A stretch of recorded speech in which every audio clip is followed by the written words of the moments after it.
Death on campus, ASOSU election results. Planning begins for BARD in the Quad, and of course we will have your weather forecast and a look at sports, all that and more right here on the Beaver News.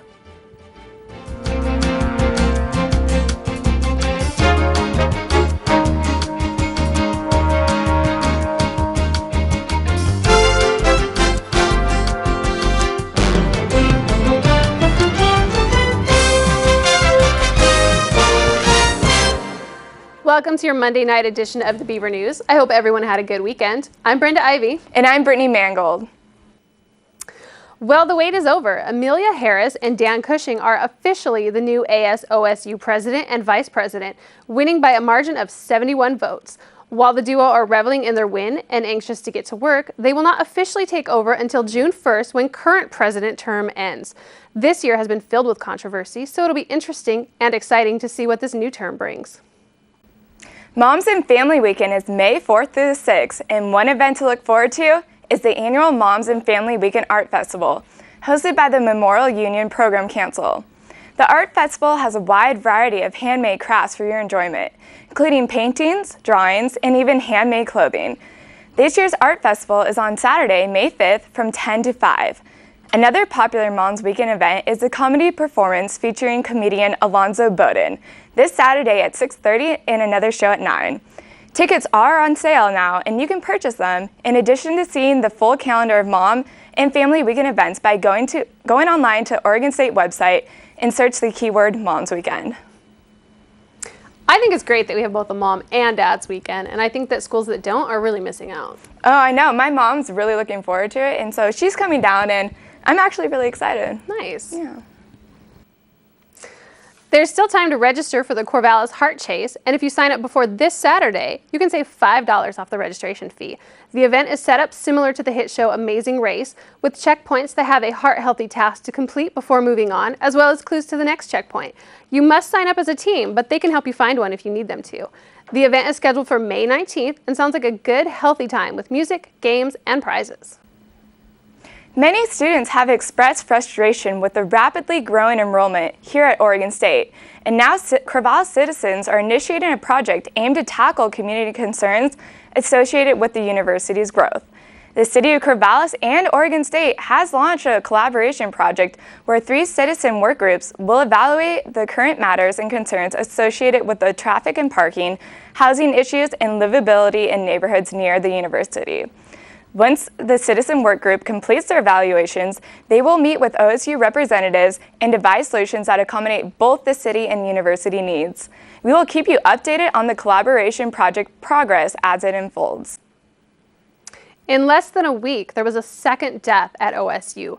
Thursday morning, 26-year-old Dylan McKinnon fell about 50 feet from the roof of Covell Hall. McKinnon was not staff or a student at campus, and it's believed to have been an intentional fall.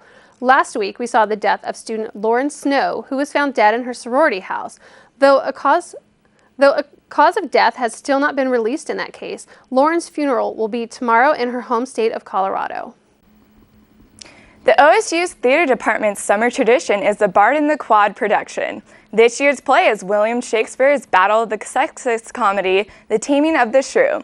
The play is set to be performed in front of the Memorial Union on August 8th through the 12th and the 15th through the 19th. This is a great event to bond Corvallis in the university community since tryouts are open to everyone, including OSU students and staff, community members, and local high school students. So for those of you who are interested in a role in The Taming of the Shrew, they ask that you prepare a 1-minute monologue, a verse from any Shakespeare play, which does not need to be memorized. Open auditions are scheduled for May 6th at 2 and the evening of May 7th at 6:30 in the Whitcomb Hall Lab Theater on Campus Way and 30th. For additional information, contact the OSU Theater office. It usually stays dry enough over the summer to host outdoor events, but let's take a look and see if we should plan for flip-flops or umbrellas this week. We go to Cassidy Gilroy for weather. Cassidy?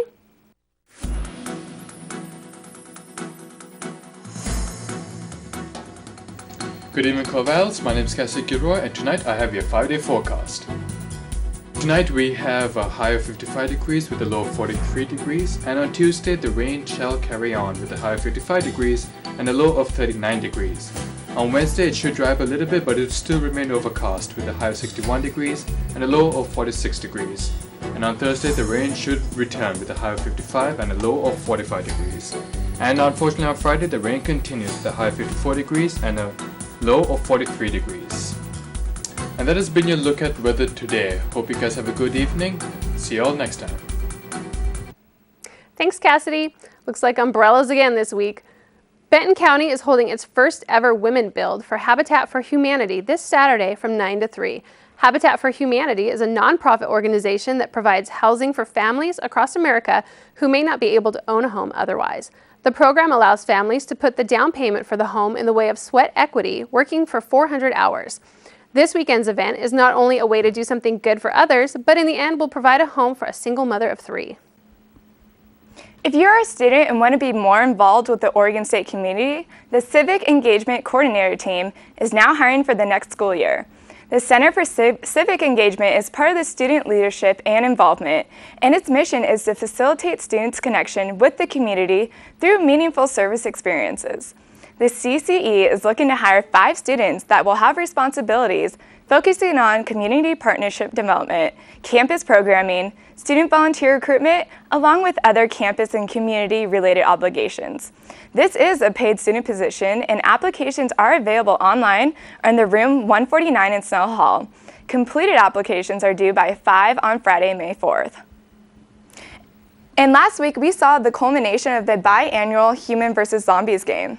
Reporter Hayden Wilcox has an update on the results and some apparent player misconduct. Hayden?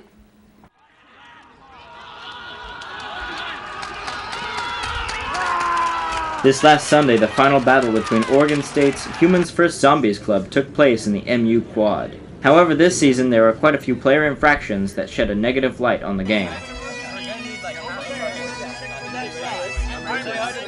As you all know, we called an early ceasefire. We had to do this so we can handle some problems. There were a lot of miscommunication and a lot of misconduct regarding players, mods, and non-players. There were some players bumping into non-players, running past them and kind of shoving them out of the way. Sometimes players interact with the non-players in a way that's not entirely respectful, which is a problem. People get a little bit too into it sometimes. People throwing rocks, balled up in a sock. Vandalism going on too.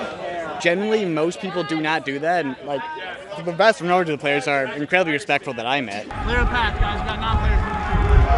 According to the student moderators, the rule breakers were caught and dealt with. But yeah, there have been a couple issues which the mods have been very patient working on. But the negative light did not discourage the OSU HVZ community, and moderators have promised that they will be keeping a closer eye on next season's game.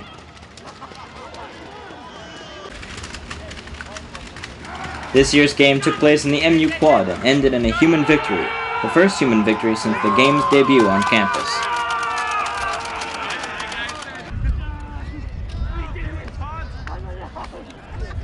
Disregard.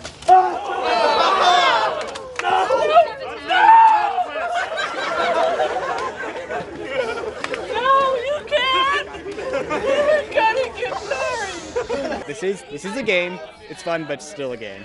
What I like the most about HVZ is all the friendships that spring up from it. I made a group of friends just this game, probably about 12 of them. This has been Hayden Wilcox with the Beaver News. Tomorrow is May 1st, the kickoff of the Asian Pacific American Heritage Month, which is the celebration of the culture, traditions, and history of Asian Americans and Pacific Islanders in the United States. In 1978, Congress chose May for the Asian Pacific Heritage Month because 2 important anniversaries occurred during this time. The arrival of the first Japanese immigrants on May 7th in 1843 and the Transcontinental Railroad completion on May 10th, 1869. Events will occur throughout the month for those interested in learning or experiencing aspects of the Asian Pacific culture. The APA begins their kickoff tomorrow in the MU Quad from 11 to 4 p.m. The Majestic Theater is holding auditions tonight and tomorrow for its fall production of Rent. Auditions start at 7:30 both nights. If you want to audition, you need a 1 to 2 minute song and sheet music. The theater will provide an accompanist for you. Rehearsals will begin in September, and the show will have a multi-week run in November. It is election time once again, and the Benton County primary election ballots were mailed out over the weekend on Saturday to those of you who registered before April 24th. If you misplaced your ballot, voter registration cards are available from the Associated Students of OSU in Snail Hall and in the Memorial Union.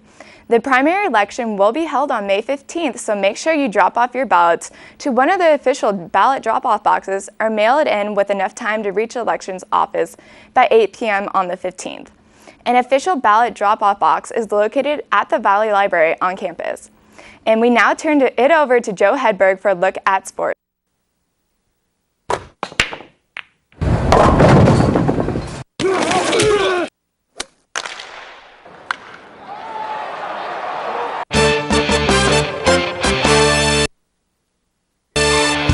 Hello Beaver Nation, it's time for your Monday edition of sports.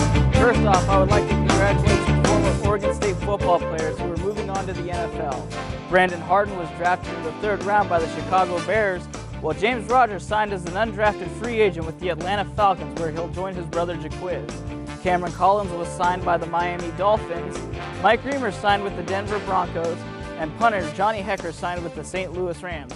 Great job, guys, and good luck with your futures in the NFL. It was a very successful Pac-12 tournament for the OSU men's golf team, who finished in 5th. The 3-day 72-hole tournament was played on the OSU home golf course Tristling Tree Golf Club in Corvallis. The Oregon State website is reporting that the team finished ahead of nationally ranked teams such as number 9 Stanford and number 13 Washington. Oregon State now has to wait until Monday, May 7th, to find out where it will go for the NCAA Men's Golf Regional Championships, which will be announced at 6 p.m. via webcast on ncaa.com.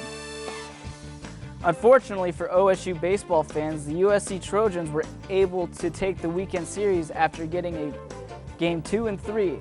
The loss Saturday ended the team's 4-game win streak, which is the second longest so far this season. The Beavers will be back at Goss Stadium this weekend when they play the Stanford Cardinal, with first pitch Friday scheduled for 5:35 p.m. and it will be televised on Root Sports. Both Saturday and Sunday's games are scheduled to begin at 1:05 p.m. As always, Mike Parker and the rest of the Beaver Sports Radio Network team will be available for all 3 games.